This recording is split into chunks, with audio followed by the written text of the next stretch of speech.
Salam, hər vaxtınız xeyir olsun əziz izləyicilərim. Mən kimya müəllimi Nüşabə Məmmədli bugün sizinlə model suallardan 4-cü qrupa aid olan kimyanın ilk anlayışından bir sualın izahını verəcəm.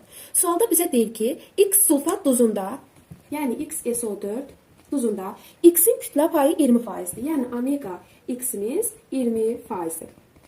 Aha, bu duzun 360 qramında neçə qram kükürt olduğunu hesablayın. Aha, biz əvvəlcə baxaq görək. Bu X sulfat duzunda omegamız, X-imiz 20%-dirsə, bəs X-in öz kütləsi neçə faizdir? Bunu tapmaq üçün mən bilirəm ki, ümumi XSO4 duzum 100%-dir, yəni ümumilikdə maddəm 100%-dir və bu maddəmin içərisində olan X-im isə 20%-dir. Mən tənasübdən bu şəkildə yazaram ki, və XSO4-ün də emir XSO4'ü bu şəkildə yazaram ki, X plus kükürdün emiri 32, oksigenin isə ayırı 16 indeksindəki 4'ə vuranda o da 64 eləyir və 32 ilə də 64'ün cəmi 96-nı bizə verir. Aha.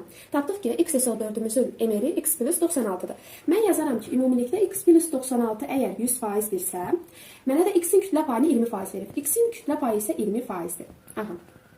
Və buradan X-in nisbi molekul kütləsini taparam ki, 24 eləyir. Aha, bunu tapdım. İndi gəlin ümumilikdə emir X sulfat duzunun nə qədər kütləsi olduğunu hesablayaq. Emir XSO4 bərabərdir. X-in nisbi molekul kütləsini 24 tapdım. Kükürt 32, oksigen isə 64. Ümumilikdə nisbi molekul kütləsi 120-ni bizə verir.